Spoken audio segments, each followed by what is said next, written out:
जय जगन्नाथ। पिलामाने तुमମାନଙ୍କୁ ମୋର ଅଭିନନ୍ଦନ।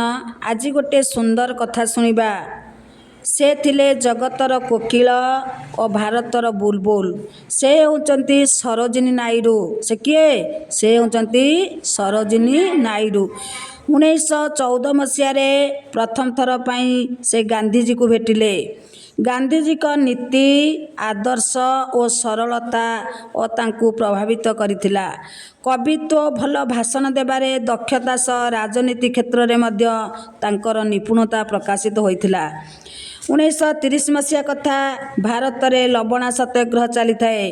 ଇଂରେଜମାନେ ଯେତେବେଳେ ଗାନ୍ଧିଜୀଙ୍କୁ ଗିରଫ କଲେ, ସରୋଜିନୀ ନାଇଡୁ ସତ୍ୟାଗ୍ରହର ନେତୃତ୍ୱ ନେଇ ଆନ୍ଦୋଳନକୁ ଚାଲୁ ରଖିଲେ। ଦେଶ ପାଇଁ ବହୁବାର କାରାବରଣ କରିଛନ୍ତି ଏବଂ ବହୁ କଷ୍ଟ ମଧ୍ୟ ସହିଛନ୍ତି।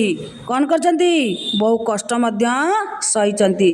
ଭାରତର ସ୍ୱାଧୀନତା ଲାଭ ପରେ ସେ ଉତ୍ତରପ୍ରଦେଶରେ ରାଜ୍ୟପାଳ ପଦବୀ ମଣ୍ଡନ କରିଥିଲେ। ଏପରି ଗୌରବ ଅର୍ଜନ କରିବାରେ ସେ ହେଉଛନ୍ତି ଭାରତର ପ୍ରଥମ ମହିଳା।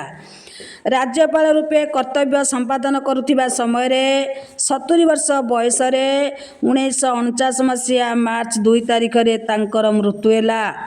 ଭାରତବାସୀଙ୍କ ହୃଦୟରେ ତାଙ୍କର ସ୍ମୃତି ଚିରଦିନ ଅମଳିନ ହୋଇ ରହିଲା।